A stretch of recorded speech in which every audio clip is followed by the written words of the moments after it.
Welcome to another edition of Big Blue Weekly, presented by Ford. I'm Bob Papa. The Giants wrap up their season at home on Sunday when they take on the Dallas Cowboys. Coming up on the program, Carl Banks goes to the coach's tape with strategy as he breaks down the Cowboys and Giants matchup. Plus, we'll have sights and sounds of the Giants win in Las Vegas. As always, I'd like to welcome in my co-host, two-time Super Bowl champion Carl Banks, and the head coach of the New York Giants, Mike Kafka. And Coach, what was it like in that locker room? Jackson Dart gave you that game ball. You got your first win as a head coach. Pretty cool experience, wasn't it? It was a great experience. Unbelievable team win. Really, all three phases stepped up for us, and it was great to see those guys celebrating after the game. You talked about that in the previous games. Like, you just want to see those guys enjoy a victory. Like, they put the effort in, and it paid off. You know, like you said, all three phases for the entire duration of the game. Yeah, it was really cool to see these guys celebrating each other, celebrating one another, and getting on the airplane and having a great time, talking about the plays they were making, talking about plays and things that happened during the game. I mean, that's the beauty, and that's one of the reasons why you get into coaching, to get those wins, to get those kind of wins, and have the atmosphere in the locker room and around the building. Coach, nothing crystallized that more. Everybody knows that's watching this show.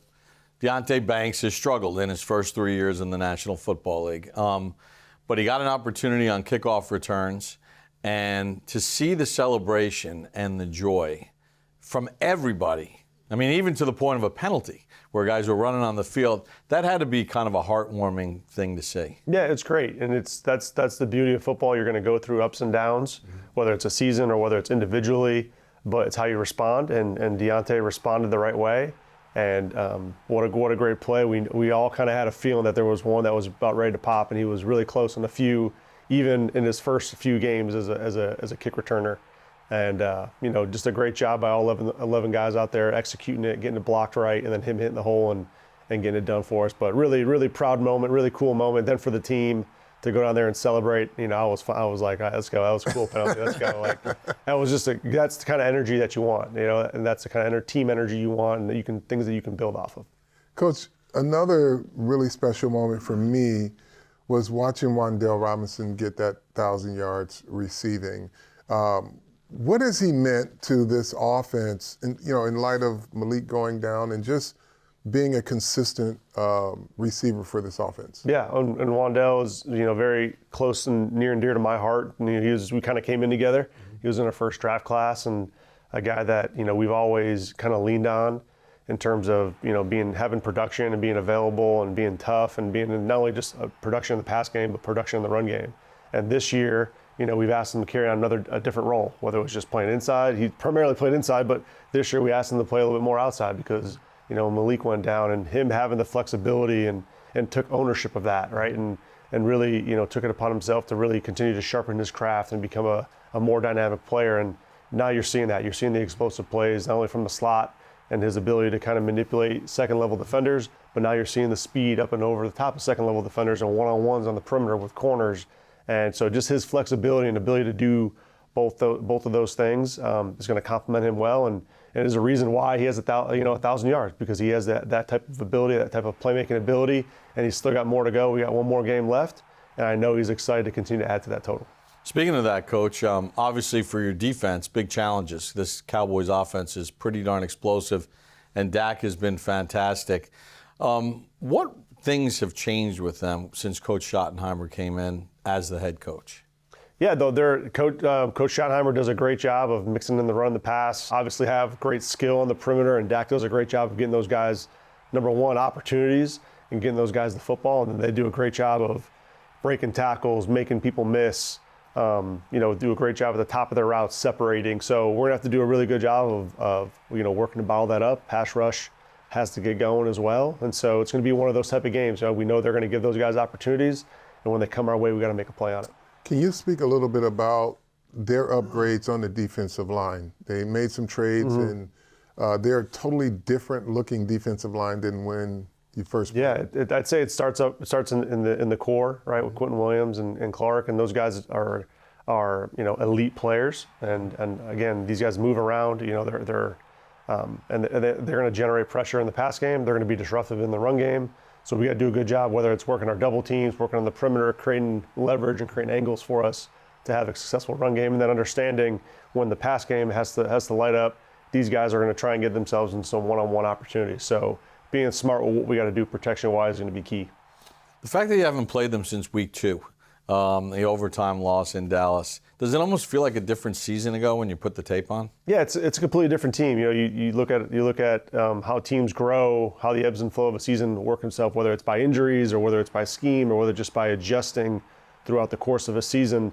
They're a completely different team than they were in week 2, and so we understand that task. We're going to continue to watch the tape and work through the tendencies and things that they're doing now differently, and then go and find a way to attack that.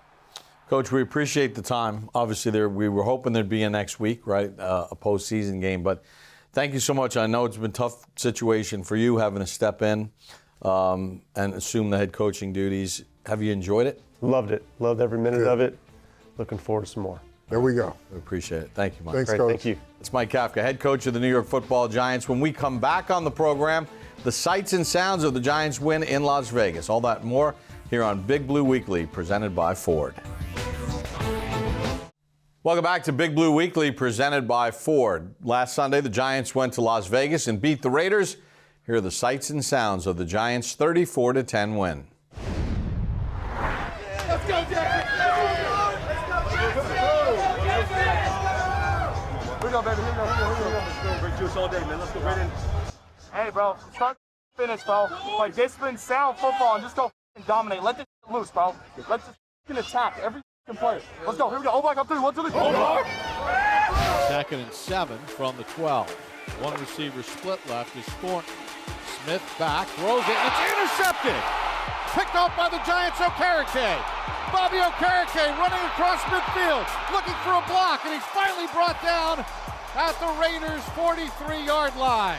Bobby Okereke with his first interception of the season.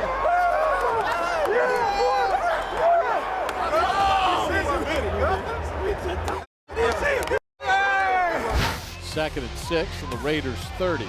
Singletary to the left of Dart. They toss it off left to Singletary. Cuts back inside. He's to the 20. He's to the 15. He's to the 10. He's to the 5. And he's tackled at the 1-yard line. Boy, that was great blocking there. I mean, they had every hat on a hat there. He had no contact until he got to the goal line. Dart, first and goal at the 1. Handoff for Singletary. Nudges toward the goal line. And he's in for the touchdown. Near side official said he broke the plane. Yo, hey, yo. What? Come on, Mo. Come on, Mo. Come on, brother. Hey, I followed you this time. Yeah, I ain't go inside because the edge is getting pressed down hard as hell. You gave me a one-on-one. That's all we can ask for as a running back. Yeah, come on, man. Tracy in motion to the right. Dart on a design run goes up the middle. He's to the 5, to the goal line. Touchdown, Giants. Jackson Dart on a design quarterback draw. Runs it in from 12 yards out. That's what I'm talking about, baby. Go, man. That's what let's go. Hitting your back foot. Your feet look really good right now, okay? That's awesome. Good job. I think that was like it. Can I run him over? Yeah. Yeah, might get an anchor run there, kid. Kick comes to the near side. Banks fields it at the 5. He's to the 20. He's to the 30. There goes Banks along the left. He's across midfield. It's a foot race. Deontay Banks to the 20. 10, 5. Touchdown, Giants. Slide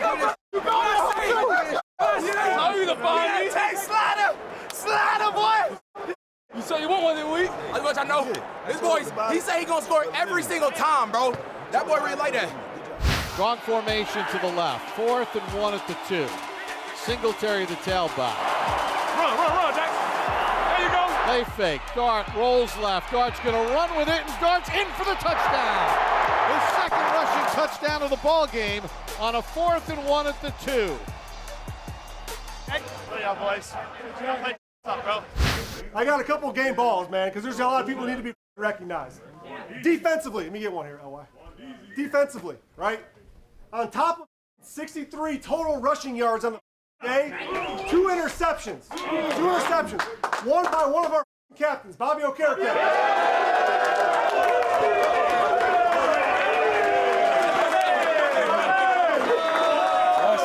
The next phase, man, special teams. taking over. Special team. 95.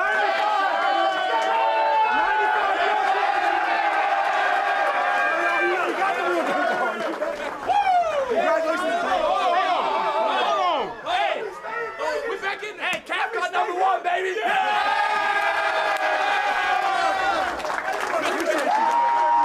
appreciate you. One more to go. Let's finish it strong. Let's finish it together. Together on 3. 1, 2, 3. Together. The Giants will try to make it 2 in a row to wrap up the 2025 season when they take on the Cowboys next week. When we come back on the program, Carl Banks with strategy here on Big Blue Weekly, presented by Ford. Welcome back to Big Blue Weekly, presented by Ford. On Sunday, it's the Giants and Cowboys at MetLife Stadium.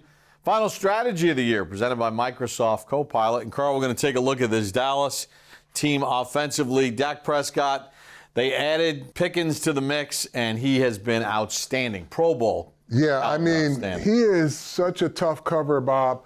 He's big, he's rangy, but the one thing about him, he's deceptively quick, and he has explosion. Here's just, you got a corner who's running in phase with him. Good release here. Now, this is a back shoulder, but he never shows with his hands. I'll freeze it here. Cornerback is trying to stay up, but this is a back shoulder play. He should be able to pivot out and make the play, but Pickens never shows his hands until the ball's there. So that ball could have been thrown over the top or behind him, and that's just a great chemistry between he and Dak Prescott. Now, let's just take another look at where he is so good and deceptive.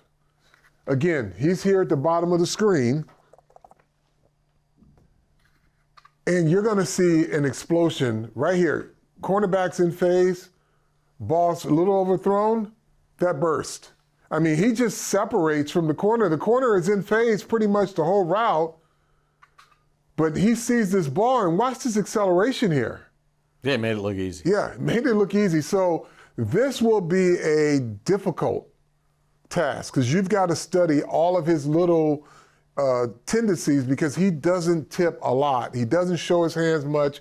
Very good receiver. Oh, and by the way, they have CeeDee Lamb as well. Oh, yeah, that guy CeeDee Lamb, who is equally a problem. He is an outside receiver who can run routes for a slot because that's how he started, but he's outside here, but he runs the same type of routes that he would get to as a slot receiver. Now, they're just going to run a little switch route here, which really makes him the slot receiver. But just watch, he likes to work in those spaces. He knows how to find openings, and when he gets the ball, he accelerates with it. Yeah, I mean, and you could see the patience that he had in that route as well. We're going to take a look at something else from CeeDee Lamb here, Carl, because, you know, the one thing that's hurt him this year is drops. It started in week 1 and against Philadelphia, and it's kind of continued, which is uncharacteristic for him. Yeah, so here's Lamb here, right? And they're going to do something to really occupy the safety, and I think it's very unique, but this is a long developing play. Let's just take a look. You've got your slot receiver who's just going to run down on the safety and make the safety commit here. And once the safety vacates this window, CeeDee Lamb's right in it and catches the football. Yeah, and with those receivers, if you give Dak Prescott 5 seconds to throw. Yeah, it's going to be big chunk plays. All right, so now we're going to take a look at the combination of Clark and Williams, who are 2 outstanding interior defensive linemen. Yeah, now they get these 2 guys. They can beat you one-on-one, and they can beat you with a lot of 2- and 3-man action here. Here it is. Just watch what happens with these 2 guys. They just literally destroy the guys trying to block them. Here's Clark on a guard. Watch Clark just take the guard and just manhandle him here. Right there to the quarterback. Quinnen Williams, same thing. Just one-on-one. He's working the center, one's working the guard.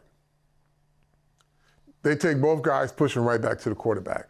Just great individual pass rushers. Quinnen Williams was voted to a Pro Bowl this year, so we're going to take a look at him specifically here. Yeah, so here's Quinnen Williams. They're going to have a different type of action here. He's going to come all the way across here, allow the linebacker to blitz, but he is a powerful, quick guy who has little man skill set. I mean, when he's rushing the passer. He's just not, you see the rip under, grabs the quarterback. He's just not a bull rusher. He's a guy who has a lot of tools in his toolbox. Quinnen Williams started his year with the Jets, now on his way to the Dallas Cowboys, and on his way to yet another Pro Bowl. This week's game is presented by Verizon, the official 5G network of the New York Giants. Verizon, America's most reliable network. When we come back, some final thoughts about the Giants and Cowboys and the 2025 season when we return to Big Blue Weekly, presented by Ford.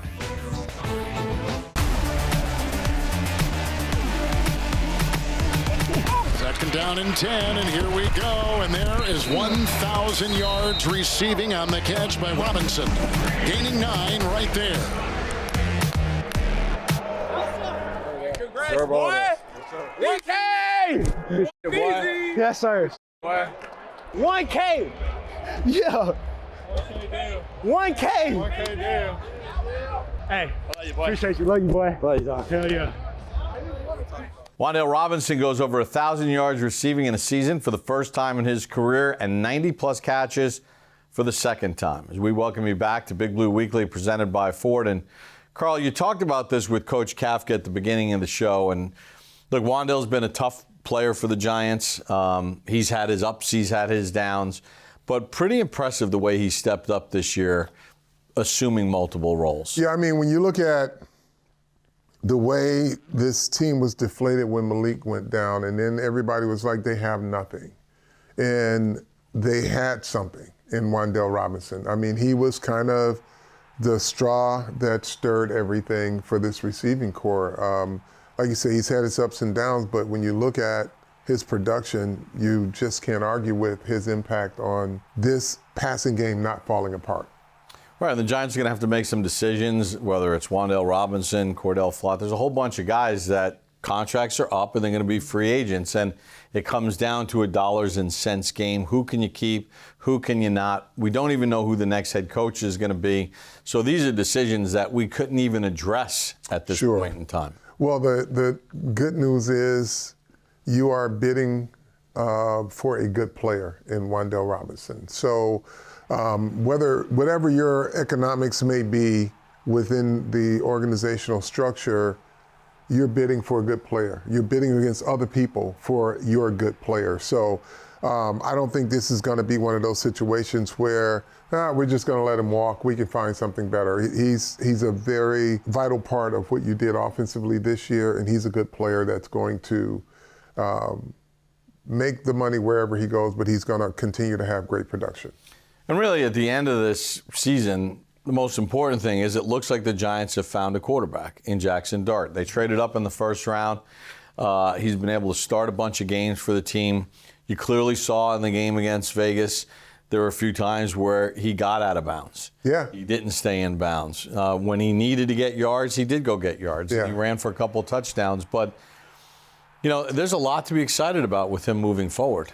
Well, I mean, the fact that he can make off-schedule plays, you're not limiting your offensive schematics. Now here's a guy you can put him on the move. Here's a guy that you can institute scramble rules for your players, similar to what Kansas City does when Mahomes is on the move. Guys know where to find the openings, and it becomes a second act of the original play. You know, we don't know when Malik Neighbors and Cam Scatterbo are going to be back. You know, it's a long way off. Everybody heals differently. But the Giants are going to have to upgrade a little bit in those areas. And then on the defensive side of the ball, you know, the maturation of Abdul Carter has certainly shown. Yeah, I mean, he's maturing fast. He finished the Vegas game with, I think, a sack, but 9 pressures. This is why you drafted him, to not only get close to the quarterback, but to also get to the quarterback and be disruptive. And you saw him make very disruptive plays in the run game. You know, tackles for loss, 5 yards for loss on a trick play. He is the guy that will continue to get better and make this defense as dominant as he and Brian Burns can go. Yeah, and they face one final test this week. I mean, for anybody on the Giants defense, with all due respect to the Las Vegas Raiders, now you're stepping up in class. Sure. against this Dallas offense. So that's going to be fun to see what they do coming off last week and to play against some of the best at their positions. Sure. On offense. And the thing that you look at with this defense, it's been a 3-game sample size, and they've gotten progressively better each game. This will be their biggest challenge. Let's see if they continue to grow and figure out how to become a problem for the Dallas Cowboys. Right, because in this sample size, this is the best quarterback of that Correct. sample size that they're going to be going against. Well, we want to thank all of you for watching throughout the course of the season. I know the season hasn't gone the way you like, but hopefully we're able to educate you a little bit and shed some insight into the football team, the X's and O's. We want to thank Bruce Beck. We want to thank Sean O'Hara, everybody that contributed, including Coach Kafka, for stepping in a tough spot. Right. So, Carl, a lot of fun, my man. Another season in the books. For 2-time Super Bowl champion Carl Banks and literally our entire crew. They've been here with us all year long. Great job, everybody. Thanks for joining us for this week's edition of Big Blue Weekly, presented by Ford.